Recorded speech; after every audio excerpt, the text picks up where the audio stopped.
Hello, everybody. Welcome to another edition of the Mormon Atheist. Apostate congregation, welcome. Thank you for subscribing to the channel. Those of you that have been interacting with this channel, I really appreciate it, and I appreciate your feedback. Most importantly, that's most important, is you're taking the time.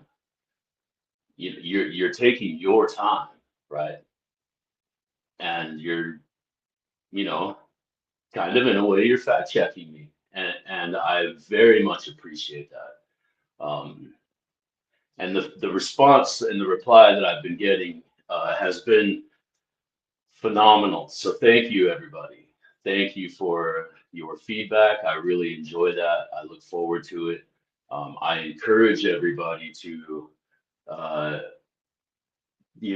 fact check me, if for lack of a better word. If you can go through every single one of my videos. You can read books. You can Google this stuff.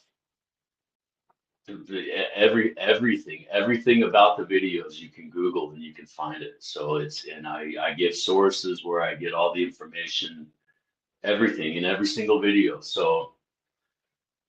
Um, so thank you, Apostate congregation. If you have not liked and subscribed to the channel, please do so. This channel is not monetized and it never will be monetized. So the only way that you can support the Mormon Atheist is by watching the videos in full. Even if you don't listen to them, turn the volume down. Turn the volume down and just play the video, right? I don't know, read the transcripts. I don't know, but that's the only way you can support the Mormon Atheist, is to like, share, subscribe, and watch. Um, that way it triggers these algorithms and this information gets out there. Um, it's very important. None of my videos are my opinion. So this whole first half is, kind of a disclaimer. But so, anyways, the this particular video, I want to show the evolution of this channel and how we've been growing, right? And so, how we've been growing in just the level of research we've been doing. I want to introduce some things that I've been working on for a very long time that I just kind of touch on in previous videos, right? And so, but today I kind of want to go into detail in some of those, and this is very much an interactive channel, so I'm going to ask for your help as I go along this, because I've reached a roadblock, okay? And the roadblock is there's so much information, right? And it takes you down so many different rabbit holes that it's mind blowing how Mormonism and politics and just how do you want to say it, like the surge of the West in early American history, right? Like that process, okay? The Mormon influence is profound. So as a channel, I talk about the Psalmonic magic. I talk about William Morgan. I talk about Freemasonry. Okay. Uh, so what does it all mean? Like, where does it go? Where do we go from here? Right? What does, we put this all together. So, and this is what I've been working on, is I look at the bigger picture. What is all of this for? Right? Why are they doing all this? Right? I ask the question, like, what's the purpose of William Morgan? What's the purpose of him releasing the secrets of the Church of Masonry?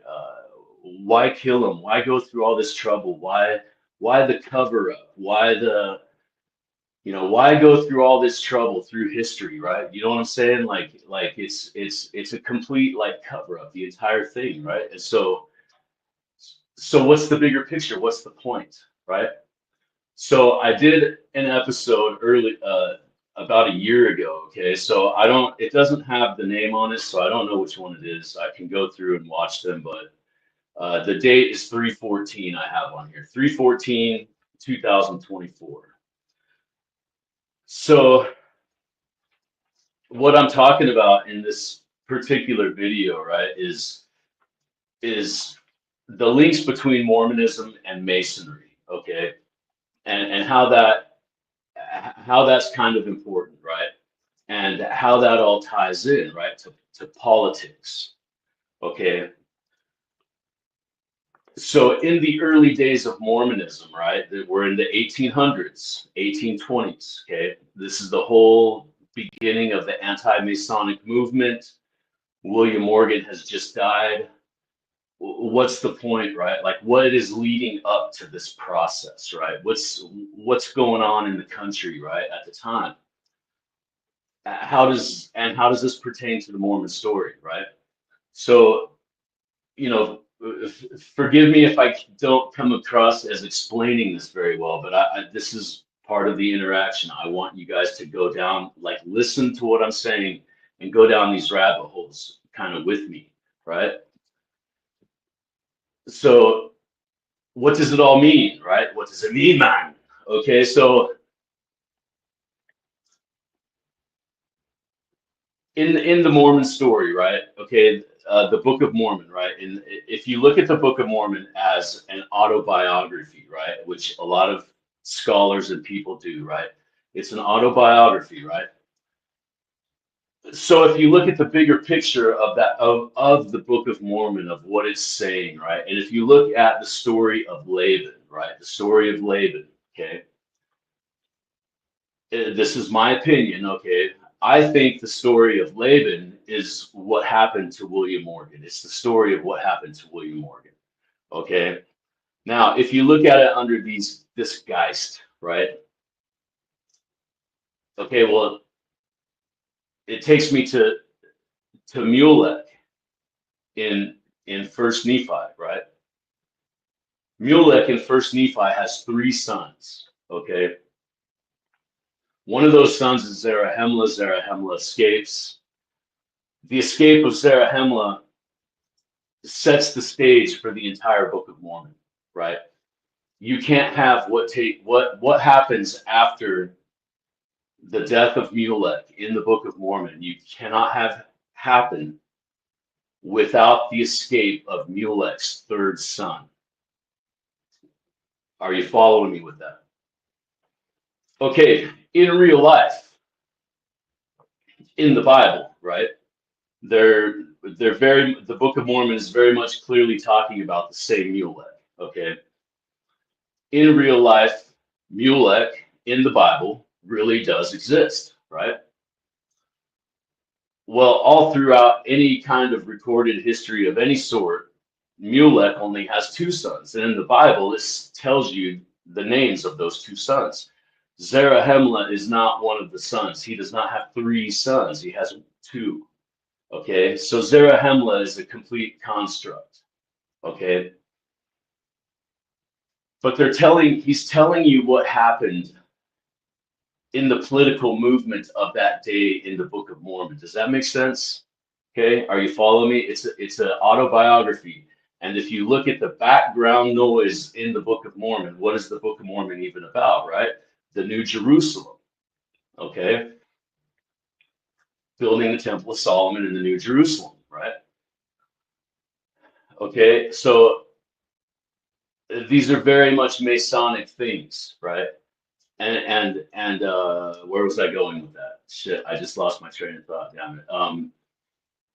So these are Masonic things, and if Zarahemla, you know, so the characters in the Book of Mormon are people, and he's telling you this story of what is like the battle between the Yorks and the Scots, and real life kind of sort of backs this up, this theory up, right? And so I just cut out. We're back again. So again, this is where I need your help in tracking down that, right? Zarahemla does not exist. Okay, so you can't have the whole, you know, which entered Joseph Smith, right? All right. Anyways, So now we get back to the politics. So what does the politics have to do with this? So the politics are, I don't remember the name of the book I'm reading right now, but I started a new book, and they're talking about the politics in the 1850s when Utah is becoming a state, right? And one of the dilemmas that they're having, and this is, they call it the Mormon schism, right? Because uh, Joseph Fielding Smith and Brigham Young, and or these folks, they can't decide if Joseph Smith was a Democrat or a Republican, right? And the reason why is because of what the Whig Party represented in the 1820s. Joseph Smith is very well known for being a Whig Democrat. Well, that Whig Democrat, the name, the moniker, right? It changes and evolves into what we today call the Republican Party, right? So throughout time, you can trace these things, right? And then it's very important to me that you follow these names, right? Because the names of the Yorks and the Scots, right? The signers of the Declaration of Independence, right? You trace their names, especially the lesser known names. The lesser known names, you can Google those names and you can follow them, and you can go to the Royal Arch, like Royal Arch Masons. A lot of them become Royal Arch Masons, and they spread throughout the territory, and they create lodges, and they become Royal Arch Masons, right? And if you read in Solomon Southwick's book and David Brainerd's book, they both mention these people, right? They're Solomon Southwick talks about John Adams all the time, right? Samuel Smith, right? So coming up to Samuel Smith, this is my Zarahemla connection, right? If you've stayed with me and you got me on this, right? So about a year ago, okay, I want to I want to hold these up, right? So about a year ago, I was doing the Joseph Smith family search, family history search, okay?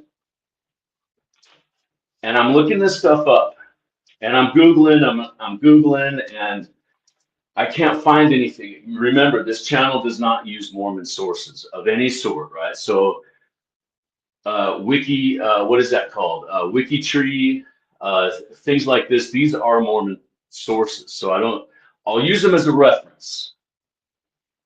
But as far as my final source before I come on this, before I say anything about it, is I have to find references outside the Mormon source to prove or disprove what I'm saying, right?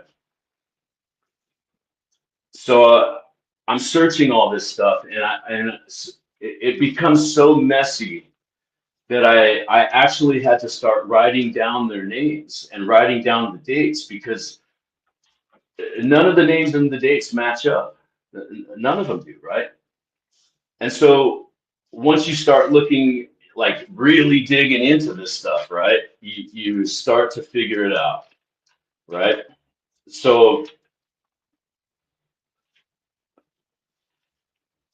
in church history, right, Joseph Smith's grandfather, his name is Aziel Smith, okay? Aziel Smith. So I'm searching high and low for this guy, right? And in church history, Aziel Smith's father's name is Samuel Smith, and his wife is Priscilla Gould.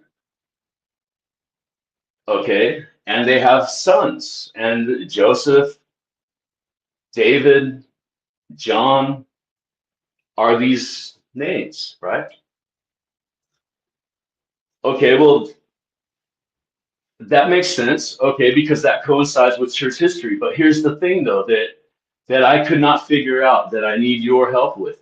Everything I looked up, everything I could find on church history that has to do with the genealogy of Joseph Smith and his family all coincides with Captain Samuel Smith. That's a very different person, okay? But it literally all matches. It all matches to Captain Samuel Smith. There is no Aziel Smith. I cannot find, other than church sources, I cannot find Aziel Smith anywhere in history. No books talk about him, no nothing. I'm on this search, right? I want to know who Joseph Smith is. I want to feel him. I want to be in his brain, right? I'm obsessed. I want to know who that guy is, right? I want to spend 24 hours in that guy's mind, okay? So I stay as close to him as I possibly can when I read these books and read these sources and and you know, it's fascinating, these things. I mean, it goes into Dartmouth College, it goes into Oberlin College, it goes into, like, we're talking politics, we're talking education, we're talking, like, this is deep, deep, deep, right? But there's no Aziel Smith though, nowhere. So is Aziel Zarahemla, because Zarahemla doesn't exist either. And without Aziel, you cannot have the Joseph Smith story, right? Without Zarahemla, you cannot have the Book of Mormon story. That's my correlation. So I'm introducing you guys to this new politic correlation, right? You have to go down the Whig rabbit hole, right? And follow these names, right? Samuel Smith, right? He later becomes a Royal Arch Mason, right? John Adams, right? Like, all of these signers, they all become these Masonic leaders, right? And it has to do with the Church of Masonry. Remember, the Church of Masonry is the Scots, the Scottish Rite Masons, which, if you follow that rabbit hole, right, it takes you to the Kilwinning Abbey in Scotland, okay? You can Google the Kilwinning Abbey in Scotland and you can read the story about how it was sacked and it was the last known place for the Holy Grail. And they disappeared. Nobody knows where they went. Nobody knows what happened to them. They disappeared, right? These Masons, right? They weren't called Masons at the time, though. Well, where did they go, right? Where did they go? What happened to them? Well, history tells us where they went, right? They went to the New America. I'm sorry, they went to the New Jerusalem. I jumped ahead of my story here. They went to the New Jerusalem, right? Okay, they were here first in what we call America. And then the Yorks came, right?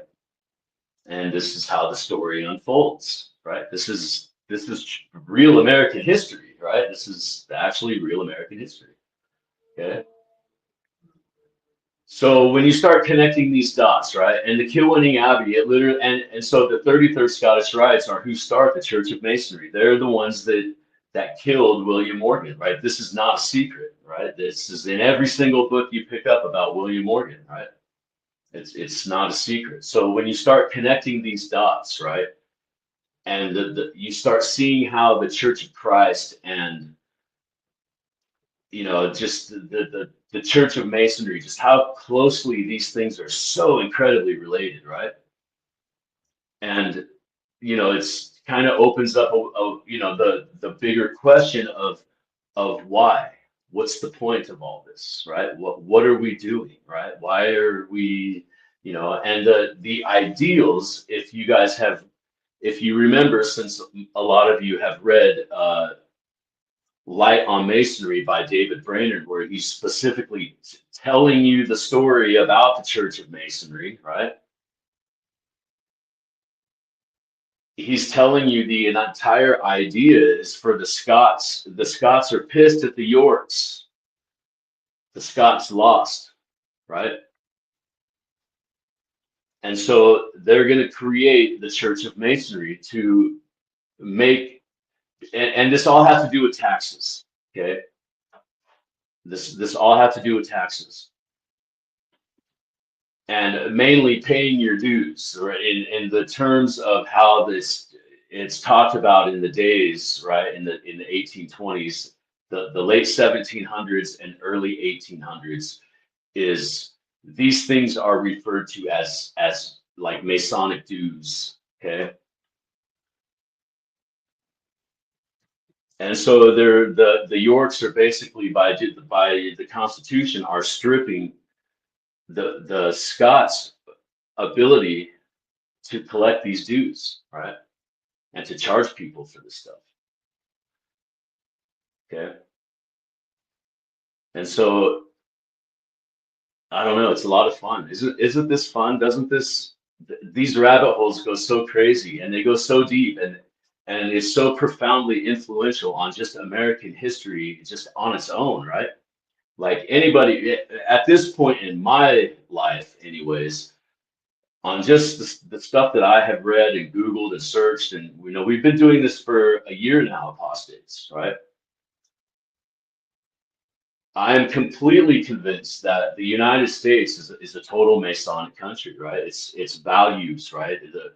The if you read in Dixon's book, or I mean not Dixon, Morgan's book, if you read in William Morgan's book, in the very first like 5 pages of his book, he's telling you about the rules and regulations of the Masonic lodges and how one is supposed to uh, present themselves and all of this kind of stuff, right? Well, those ideas and cores are more or less like the entire, freedom of religion, right? For example, freedom of religion in Masonry, you don't necessarily have to believe in a God per se, right? You just have to believe in some type of a deity, a spiritual higher being, some kind of a power, right? That's that is Masonry, right? Well, you take that concept, right, to freedom of religion, right? So it's these types of things, right, where you look at this stuff and you're like, fuck, man, this is like this is crazy. This goes way deep, man. And when you're talking like Freemasons, like none of this is a secret. You can look all of this stuff up and go down these rabbit holes, right? But the important connection to Mormonism are the names. You have to follow these names, right? And who these people are and their Masonic lodges. You got to connect the lodges. The lodges and the names are that's the missing link here. That's where you're going to find your connections. And in a lot of these lodges, right, they all have records and histories. And, some of them are like very proud that John Adams was, in 1770, whatever, came to this lodge and sat down right here and drank out of this cup. And, so you can track this stuff, right? You can literally trace it, right? And so, but there's so much information out there. It's crazy how much information there is on this stuff, but it's all hidden though. And the names are the secret key, if you will, right? You got to follow those names, right? And this is how I started this entire channel, right? Was I was looking for something to do on Mormonism, and I started the book. I was looking at the Book of Enoch and the correlations, and I was all fascinated, but then I realized, wow, this is nothing new. I mean, there's people have been writing books on. I mean, even faithful Mormons write books on how the Book of Enoch is in the Book of Mormon. Well, of course it is, because the Book of Enoch is in the Bible. And those passages that Joseph lifted out of the Bible and put in the Book of Mormon all have Enoch in them. So rather the dude knew about Enoch or not, which I strongly believe he did, right? I mean, you'd be a fool if you thought he didn't, right? Uh, a lot of that is, yes, he is putting stuff in there, but then a lot of that is just purely by default. There, you know, just it's in Isaiah.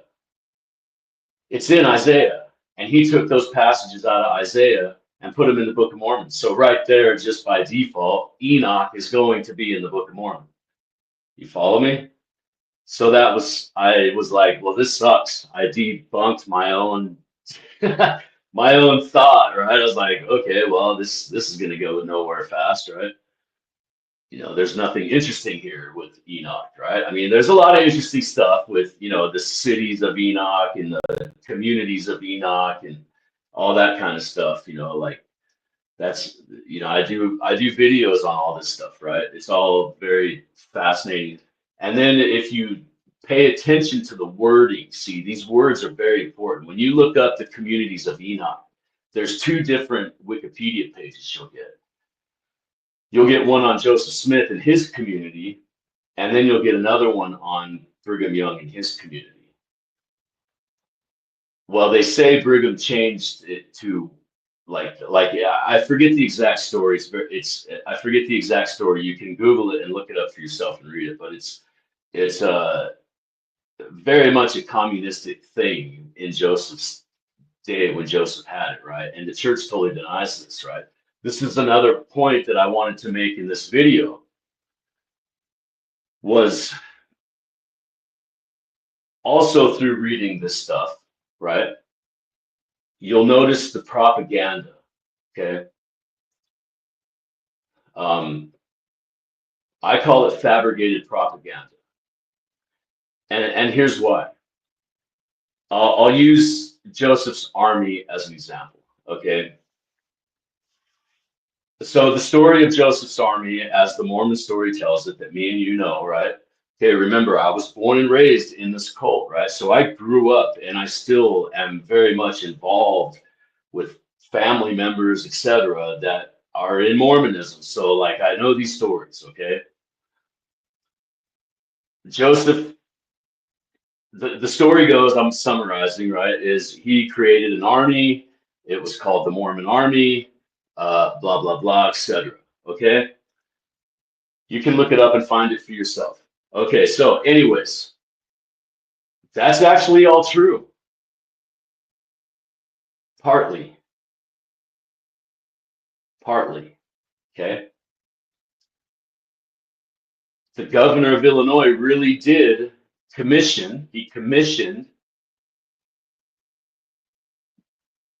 Nauvoo to have an army. Okay? Joseph did not build this army, right? Okay? It really was called the Mormon Army. And the reason why is this is what they leave out of the story. See, this is why I call it propaganda, right? Is the reason why it was called the Mormon Army was because it consisted of Mormons. Duh. It's that simple. They called it the Mormon Army. All the townspeople that were not Mormons referred to this army as the Mormon Army. Okay, here's another piece of the story they don't tell you. Joseph tried to take that army and turn it against the governor. He committed treason. We all know the treason story. He was in jail for treason, but they never tell you what he did as to why he was in jail for treason. This is why. He took the army, because it's all Mormons, and he issues an extermination order against the governor. Well, we know that extermination order to be the governor is putting it on the Mormon, on Joseph Smith. That's not what history says. History says the Mormons put this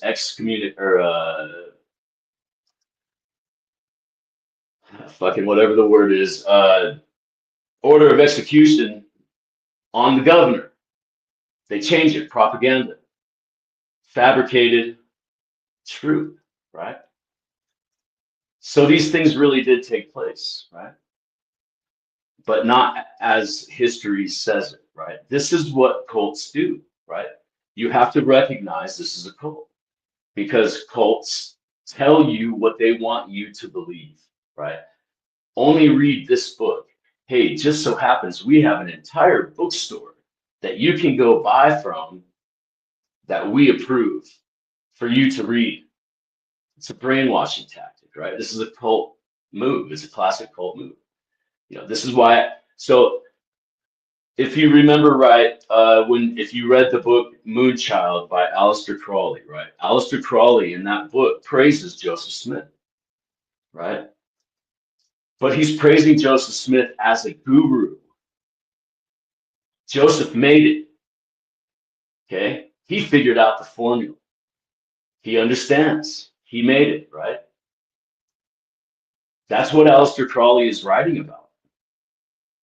Is Joseph made it, right? He's a guru. He made it, okay?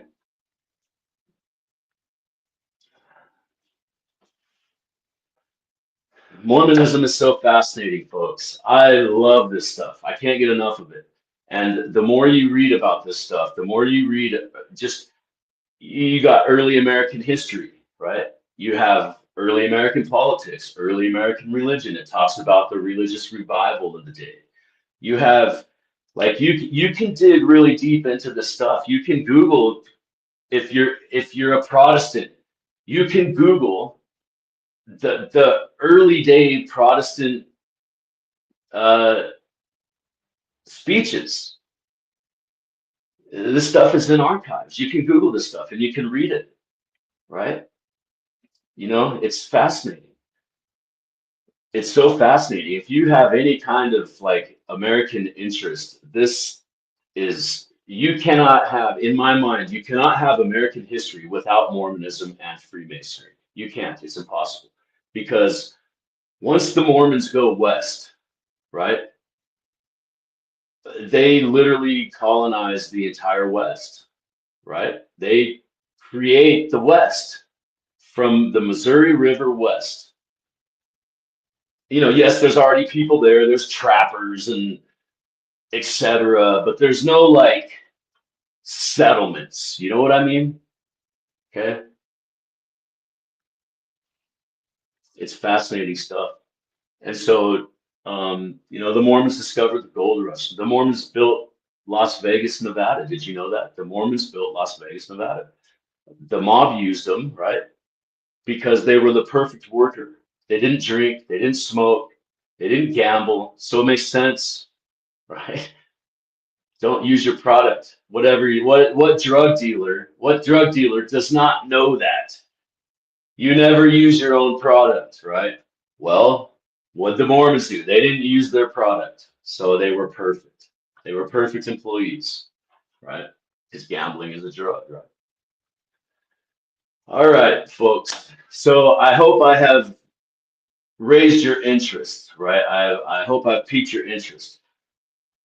Let me see some of this other stuff, right? Like just run through this real quick. So yeah, politics and the genealogy of Joseph Smith, right? The genealogy of Joseph Smith is a mind-blowing field of wonder, right? Because once you get to Aziel, all things drop off. Everything drops. But the Mormon story, though, says it's Samuel Smith. Okay, well, that's profound if that's true, right? If that is true, okay, that's profound because the Mormon implications, you think of early Mormonism and just Mormonism in general, on how big of a thorn in the side they have been to the government since its inception. They've just been a constant thorn to the government side, right? And history again shows this, even to this day, right? They're just a thorn in the side. They're just seeing how far they can push the envelope, push the envelope, push the envelope.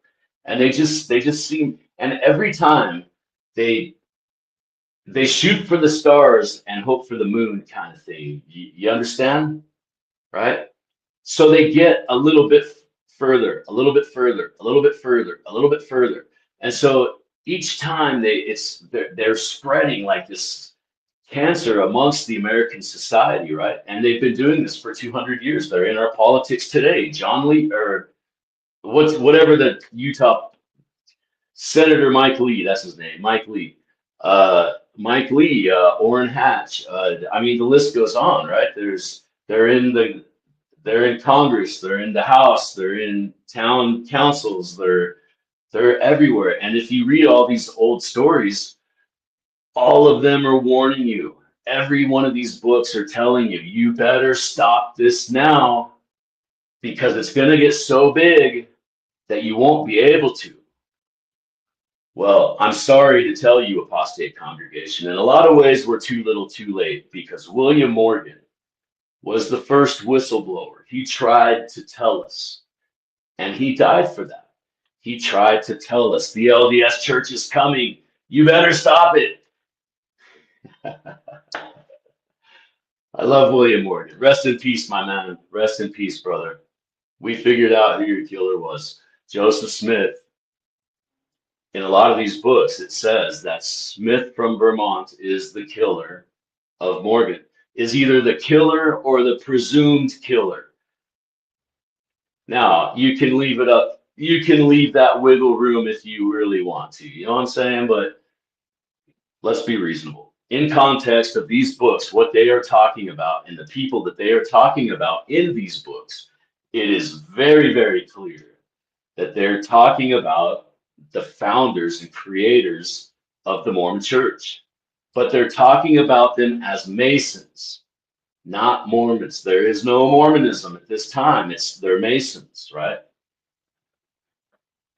But all of those people, John Taylor, Orson Hyde, Orson Pratt, all of these people, Lodom Lawson, David Wells, Gideon, the guy, the printing press guy, the Book of Mormon, all of these people, the Stoddards, the list goes on, are in these books as Masons, right? And they all have something to do with the creation, the David C. Miller, the foundation creation story of Mormonism. All of them do, right? And they all have something to do with the abduction and murder of William Morgan and the Church of Christ, right? So there's a lot of, you have to connect these dots. All of this stuff is right here, but as the Masons do, it's in plain sight. They hide stuff in plain sight, right? And so it's all in plain sight, but it all connects. And the common denominator in all of this stuff are the names. You've got to follow the names. The names will take you to Oberlin College. The names will take you to Dartmouth College. The names will take you to the Constitution of the United States. True fact. So you have to, and so you have to ask the question, right? On my channel, this is an interactive channel, and I want your feedback. I want you guys to tell me, like, I want you guys to research this, look it up, find out, see if you can find Aziel Smith. See if you can find them in no Mormon sources. WikiTree does not count. You can use that as a reference guide, but that is not a source. You understand? That is not a source. Okay. So I do have my sources. Okay. But on this particular episode, for this particular purpose, I'm asking for your feedback. Okay. I don't want to taint the pool. Okay. All I'll say is WikiTree is not allowed. That's, if you cite WikiTree, you're done. That's it. Automatic. You're done. Don't use WikiTree. Use it as a reference, but not a source. Okay. Okay. So at any rate, let's see. What have we talked about? We've talked about David Brainerd. We talked about William Morgan, Solomon Southwick. We've sort of a little bit touched on. The authors of these books, it's very important that you look up who these authors are, what their reason is for writing these books, and it lends so much more credibility to the book, okay? Does that make sense? Because there's a point here. There's a story being told here, and it's being told through these books. Okay, that's why it's so important that we stay true to what these books are saying, and we do not interpret our opinion or interject our opinion, right?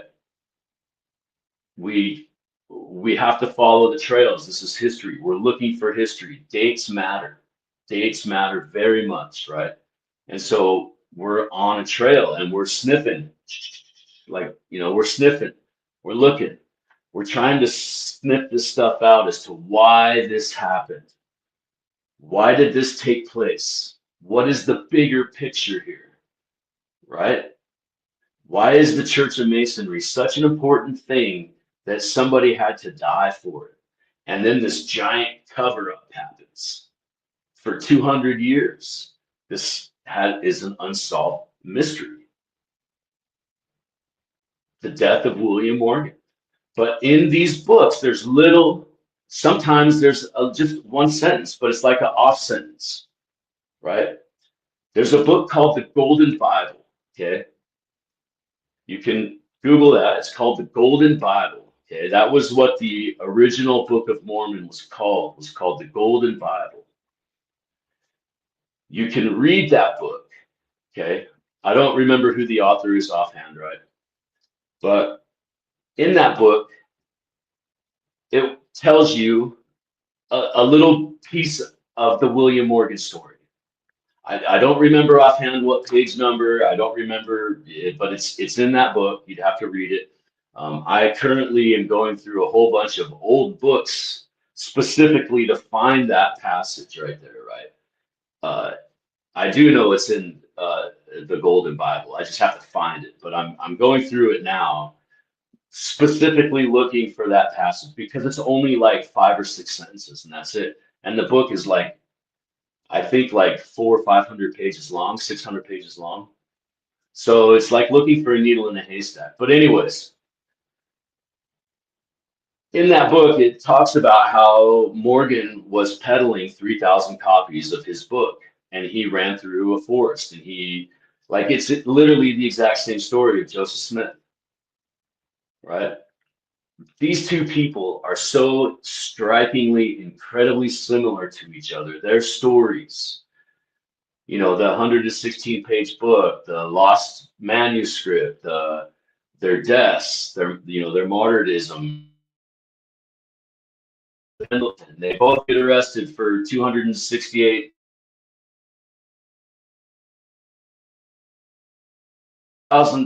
for 5,000 copies, right? It's the stories are exactly the same, right? And so it's striking. It's really, really striking. And so, like, why? That's my question: is why? Why all this? And the thing is I can show you book after book after book after book that say the same thing in various different ways, right? So it's not like this is my opinion. This is not my opinion. It's literally what's in these books. So our job, apostate congregation, as investigators, right? We're investigating this. We're on a search. We're on a hunt. We're trying to figure it out, right? We were jaded by Mormonism in some form or fashion, all of us. And instead of talking about random BS quarterback issues or whatever, let's get to the heart of the matter, man. I don't get 2 Fs if you donate to my channel. I don't care, man. This is information. I want it out there and I need your help. I'm not interested in what the lighting is and the microphone. I don't care about any of that stuff. I'm looking for the message. The message. What the hell have we been told? What are we following, right? Who the fuck is Joseph Smith in the first place? Why is this character even created? That's what I want to know. My freaking family follows this clown knucklehead, and I can't figure out why for the life of me. It's a complete farce. It's a complete fabrication. If you believe in Mormonism or just the Bible, religion in general, you're a freaking idiot anyways, right? Come on, people, use your reason, man. The Renaissance is here. It's coming. It's here. The muse is speaking, right? Read this stuff, man. Read the Bible, dude. If you really believe in that effing book, dude, if you believe in that book after you're done reading it, we can't be friends. Unsubscribe to my channel. I don't want nothing to do with you. Go away. Get lost. You're a weirdo, right? Everything that's wrong in this world today has to do with that book. And all of these stories, right? All of these stories are warning you, right? All throughout time, right? All throughout time. They're all warning you. Sorry, I had to rant. I had to get it off my chest. Whew, I feel better. I don't know if I'm actually done ranting yet, but good Lord, man. This stuff is so amazing. It's so great, right? And then, I really get into like a lot of, I'm going to kind of go way off script here, and I don't ever talk about my personal life on this thing, right? But I really study the like ancient Greek type stuff, right? Anybody that follows like Gnostic Informant or will know what I'm talking about, right? But I go kind of deeper than that. I really like, like you guys are gonna think I'm nuts. A lot of you Mormons are like, this is gonna like just terribly blow your mind. But I really like Lady Babylon, right? Get away from the theatrics, get away from all that. Okay, but if you listen to what he's saying, right? His channel is a lot like my channel, right? Actually, my channel is a lot like his channel. Let's be honest. He's had his channel longer than me, right? So we got to stay true to these texts, right? And that's what this whole thing is about, right? Is we have to stay true to this stuff. And when you start reading Herodotus, right? And when you actually read this stuff, folks, all right, don't give me some BS where you read book one and now you think you know it. Read all 20, read all 40, okay? Diodorus, Herodotus, read this stuff, man. And you will see the gadfly will hit you. And so when you watch Lady Babylon, right? So I've read all this stuff long before I even heard of Lady Babylon or Gnostic Informant. I had no idea who these. Remember, I did not watch YouTube, folks. I knew nothing about YouTube until I started this channel. Okay, that's when I got into this kind of stuff, right? And it's like, holy shit, man! Like this just. I had already read this stuff previous, right? This has a lot to do with why I started the channel in the first place, right?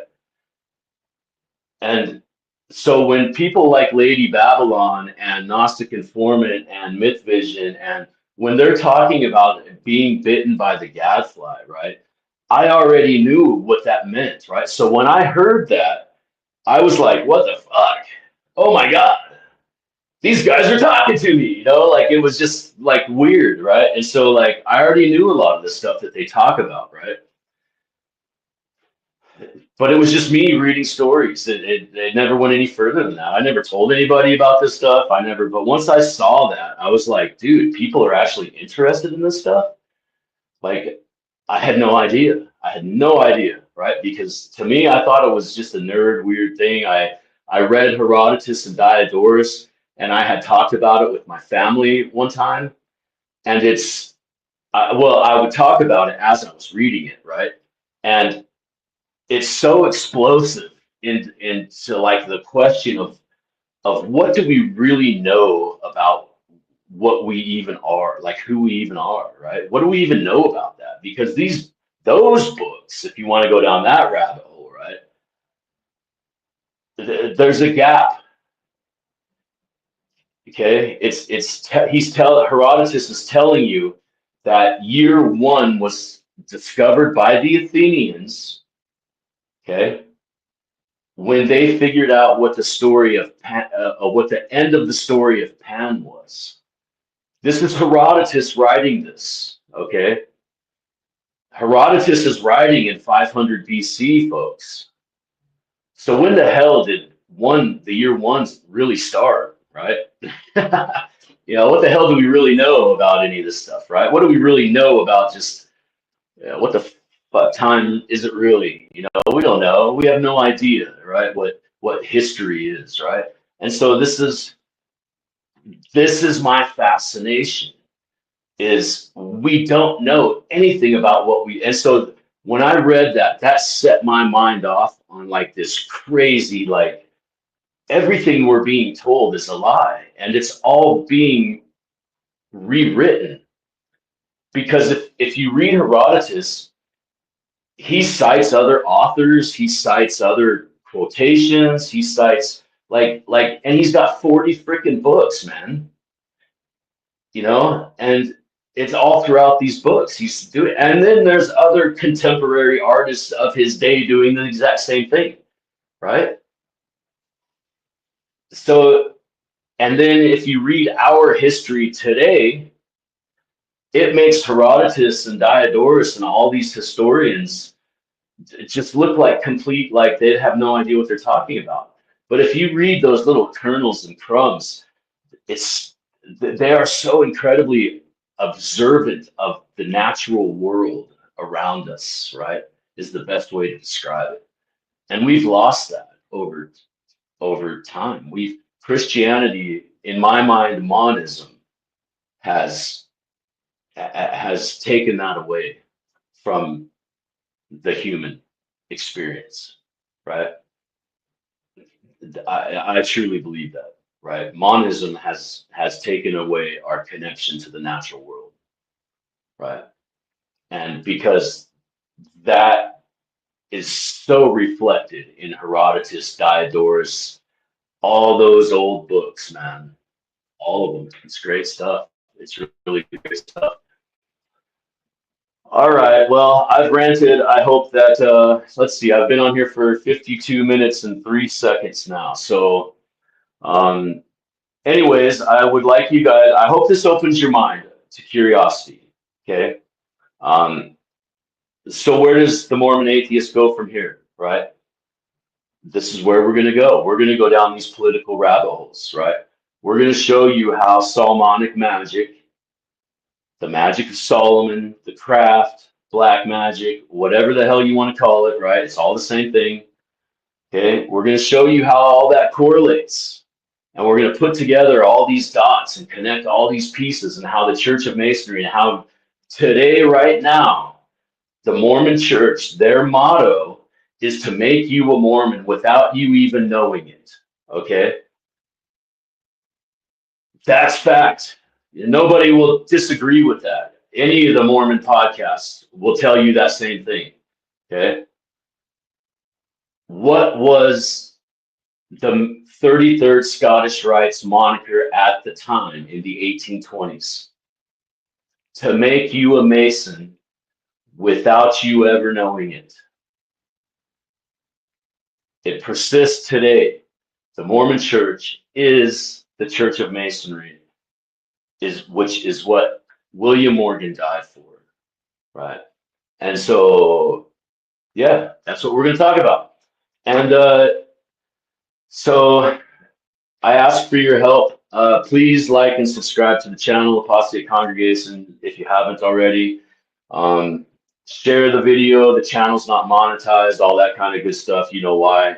All of that fun stuff, right? So here we go. We're going to start a new chapter in the Mormon Atheist, and we're going to see where it leads to. I want to know what the bigger picture is.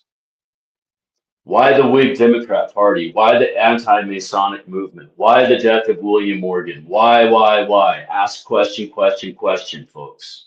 Apostates. What do we really know? What have we really been told? We know that the Mormon story is not fucking true. So everybody that comes to me and says, yeah, they probably meant this, or yeah, they probably meant that, or they could have been this, or okay, listen, the Mormon story is not true. They've been lying to us for day one.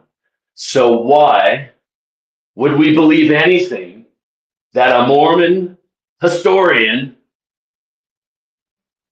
or a Mormon propagandist is saying, because they're telling you the story of the Mormon propaganda machine. They're telling you the Mormon propaganda freaking story. They're not telling you what the townspeople are saying, what the politicians are saying. They're not. That's what they're not telling you. They're leaving that part out of the story. And our job is to snip that out. This is not these, and they discredit all these people. This is the cultic move, right? This is what a cult does. They discredit anybody that writes anything about these books. You know what I found the other day, folks? Here's something I'll end on. So I'm doing research, right? And I'm reading this other book. For the life of me, I can't remember the damn name of the book. But anyways, I'm reading this book, and I've heard of this through other channels, but he keeps mentioning these books by Parley P. Pratt. And so I'm like, well, let's look it up, right? Well, I'll be damned, my heart sank to the floor when I looked that book up. Do you know what the name of that book is? It's called Mormonism Unveiled. Wow. But it's not the Mormonism Unveiled that we know. We know there's two different books, the 1834 version and the 1877 version. Okay. First of all, ask yourself, for that author, that particular author, E.B. Howe, how is that possible? The dude's like 100 years old, right, in 1877. So now there's a third one. Now there's a third Mormonism Unveiled, and it's by Parley P. Pratt. Stunning, right? Stunning. And you can look it up. You can Google it. It's there. It's there. Mormonism Unveiled by Parley P. Pratt. Look it up. And he's talking about a guy named Leroy. Oh, hang on. My battery's about to die. Leroy Sunderland is who he's talking about, right? And it's great, man. It's a great thing. So I've introduced you to two new books today: the Golden Bible and the third Mormonism Unveiled by Parley P. Pratt. So happy reading, folks. And this stuff is fascinating. So like and subscribe, share the channel, tell your friends. Word of mouth is the best source and the only source as far as I'm concerned, because if you are part of the apostate army, you are telling your friends this stuff and getting the word out there, everybody. All right. So happy researching, happy hunting. Please comment, like, share, and subscribe. Give me your feedback. Tell me what you find, all that good stuff. This is our study group. Your comment section, the comment section is our study group. So please comment. Thank you, everybody. We will see you next time as I come up with more stuff and find more things and talk about more stuff. So have a good weekend, and we will talk to you next time and see you on the other side.